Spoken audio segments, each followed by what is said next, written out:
بسم اللہ الرحمن الرحیم۔ السلام علیکم ورحمۃ اللہ وبرکاتہ۔ آج ہم نے اسلامیت لازمی کے باب دوم کا جہاد ٹاپک پڑھنا ہے۔ اپنی کتابوں کا صفحہ نمبر 30 دیکھیے۔ جہاد جو ہے وہ عربی زبان کے لفظ جاہدہ سے بنا ہے، اور جہاد کے جو لغوی معنی ہیں وہ کوشش کرنا ہے، مسلسل کوشش کے معنوں میں جو ہے وہ آتا ہے، اور دینی اصطلاح میں اس سے مراد وہ کوشش ہے جو دین کی حفاظت اور فروغ اور امت مسلمہ کے دفاع کے لیے کی جائے۔ اور یہاں پر آپ دیکھیے کہ ساتھ ہی جب ہم پڑھیں گے تو ساتھ ساتھ ہی آپ نے دیکھنا ہے کہ پیپر کے پوائنٹ آف ویو سے جو ہے وہ کیسے شارٹ آنسر کویسچنز آئیں گے اور لانگ کویسچن کیسے آئے گا۔ لانگ تو اسی طرح سے جس طرح آپ کی مشق کے آخر میں بھی دیے ہوئے کہ جہاد کے لغوی اصطلاحی معنی بیان کریں، پھر جہاد اور جنگ میں کیا فرق ہے وہ بیان کریں۔ تو شارٹ آنسر کویسچنز میں بھی ایسے ہی ہے کہ جہاد کے لغوی معنی کیا ہیں، اصطلاحی معنی کیا ہیں، پھر جہاد کی اقسام کون سی ہیں، یا کوئی ایک قسم آ سکتی ہے کہ جہاد بالقلم سے کیا مراد ہے، یا جہاد بالنفس سے کیا مراد ہے۔ تو اس طرح ساتھ ساتھ آپ نے اپنے شارٹ آنسر کویسچنز کی بھی تیاری کرنی ہے اور لانگ کویسچن کی بھی۔ اب دیکھیے کہ ہمیں اس سے جو ہے وہ یہ بات سمجھ آ گئی کہ جہاد جو ہے وہ دراصل اللہ تعالیٰ کے راستے میں جو کوشش اور جو جد و جہد ہے، یا جو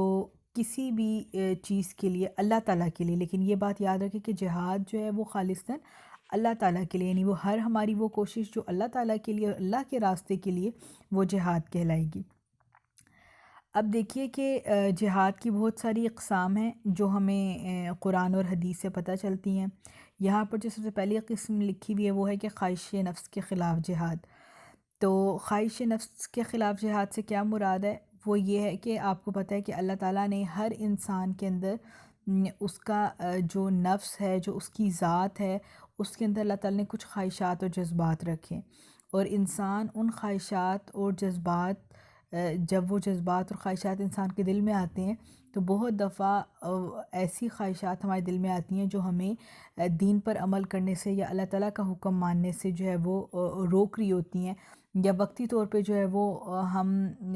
اس خواہش کی بنا پر اللہ تعالیٰ سے دور ہو رہے ہوتے ہیں۔ تو اپنے نفس پر قابو پانا، اپنی خواہش نفس پر قابو پانا، اپنے جذبات پر قابو پانا، یہ دراصل خواہش نفس کے خلاف جو ہے وہ جہاد ہے،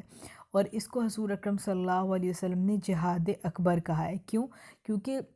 انسان کے لیے سب سے مشکل مرحلہ یہی ہوتا ہے کہ اپنے دل کی آواز کو، اپنے نفس کی آواز کو انسان جو ہے وہ دبائے، اور اس کے یعنی اس پر قابو پا کر انسان جو ہے وہ اللہ تعالیٰ کو خوش کرے اور دین کی سربلندی کے لیے جو ہے وہ کام کرے۔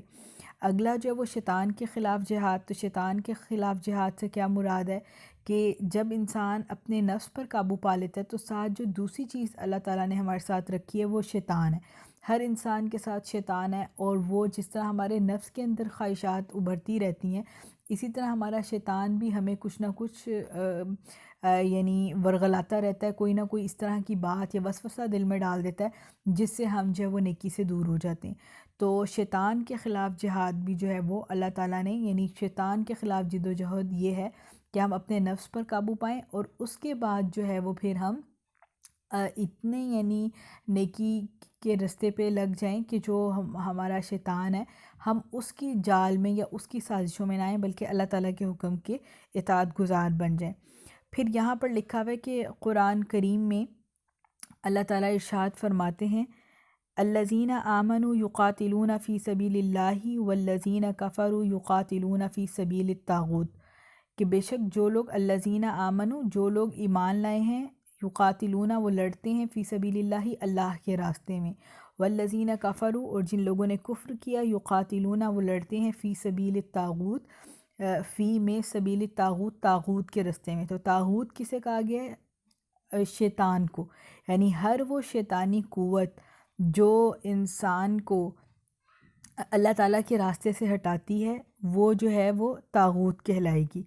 اور یہاں پہ لکھا ہوا بھی ہے کہ جو اللہ کے بندوں کو اپنی اطاعت اور بندگی پر مجبور کر رہے ہوں، یعنی ہر ایسی قوت جو اللہ کے بندوں کو اپنی اطاعت اور بندگی کرنے پر مجبور کری ہو اس کو طاغوت کہیں گے، جیسا کہ قرآن کی آیت میں یہ لکھا ہوا ہے۔ تو یہ جو طاغوتی قوتیں ہیں، یعنی جو انسان سے اپنی بندگی کروا رہی ہیں، یہ لازمی نہیں ہے کہ کوئی لوگ یا کوئی ہستی ہو، بلکہ یہ ہمارے معاشرے کے جس طرح غلط رسم و رواج ہیں، ٹھیک ہے، اسی طرح سے جو بھی ہمارے جو ایسی کوئی بھی طاقت یا قوت جو ہمیں اللہ تعالیٰ کی بندگی سے روک کے اپنی بندگی پر آمادہ کرتی ہے، اس کو جو ہے وہ طاغوت کہتے ہیں۔ یہ شارٹ آنسر کوسچن میں آ سکتا ہے کہ طاغوت سے کیا مراد ہے۔ تو ہم جو ہے وہ شیطان کے خلاف جہاد اسی طرح سے کریں گے کہ یہ جتنی بھی طاغوتی قوتیں ہیں اور ایک ہمارے نفس کے ساتھ جو شیطان ہے، سب پر جو ہے وہ انسان قابو پالے اور اللہ تعالیٰ کے بتائے ہوئے رستے کے مطابق جو ہے وہ چلے۔ اسی طرح سے دیکھیے کہ جہاد بالسیف سے کیا مراد ہے کہ عربی میں جو ہے وہ سیفن تلوار کو کہتے ہیں، نہیں تلوار کے ذریعے جہاد۔ تو تلوار کے ذریعے جہاد کیا ہے کہ جب جو ہے وہ ہم طاغوتی قوتوں کو، یعنی جو ایسے لوگ ہیں جو کافر لوگ ہیں، جب وہ جن سے ہم بات چیت کر کے یا ان کو تبلیغ کر کے جب نہیں ہم اس طرف لے کر آتے اور وہ مسلمانوں پر حملہ آور ہوتے ہیں کسی بھی طرح سے، تو اس وقت جو ہے وہ مسلمانوں کو جب میدان میں نکلنا پڑتا ہے جنگ کرنے کے لیے، تو اس وقت جو جہاد ہوتا ہے وہ جہاد بالسیف ہوتا ہے۔ تو اور اس میں بھی جہاد بالسیف کی دو قسمیں ہیں کہ ایک تو یہ کہ مدافعانہ جہاد اور ایک مسلحانہ جہاد۔ مدافعانہ جہاد سے کیا مراد ہے؟ مدافعانہ جہاد سے مراد یہ ہے کہ جب کوئی غیر مسلم قوت یا طاقت جو ہے وہ مسلمانوں کے کسی علاقے پہ قبضہ کرے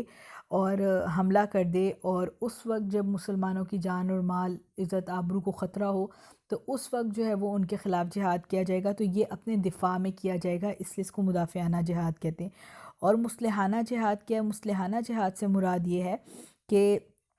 جب ہم اللہ تعالیٰ کی حاکمیت کا اقرار کر لیتے ہیں، جب ہم مسلمان ہو جاتے ہیں، تو یہ ہر بندے پر جو ہے وہ پھر ہر مسلمان پر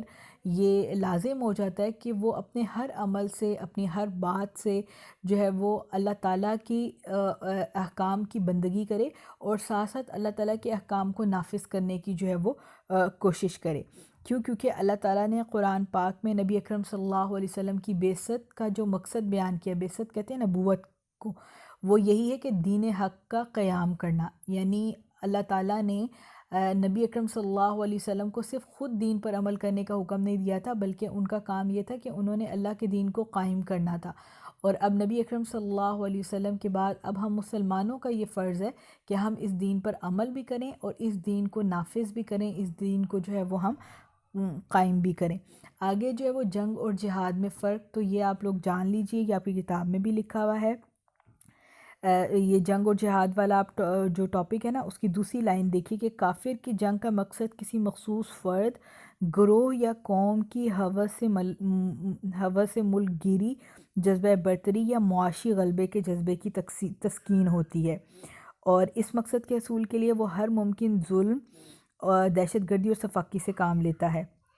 اور کامیاب ہونے کی صورت میں مفتوحین کی جان و مال اور عزت و آبرو ہر چیز کو غارت کر دیتا ہے، مفتوحین جن پہ وہ فتح پا لیتا ہے۔ اس کے برعکس مسلمان کے جہاد کا مقصد انسانوں کو طاغوتی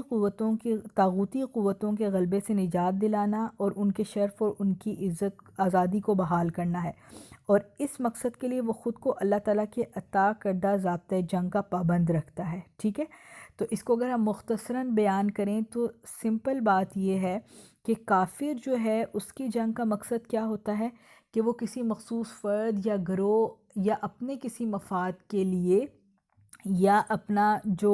علاقہ ہوتا ہے، اپنا جو ملک ہوتا ہے، اس کو بڑھانے کے لیے یا معاشی غلبہ حاصل کرنے کے لیے کسی ملک پر یا کسی قوم سے جو ہے وہ جھگڑا کرتا ہے اور جنگ کرتا ہے۔ جبکہ ایک مسلمان جو ہے وہ خالصتاً اللہ تعالیٰ کے لیے جو ہے وہ جہاد کرتا ہے، اور دوسرا یہ کہ جب مسلمان جو ہیں وہ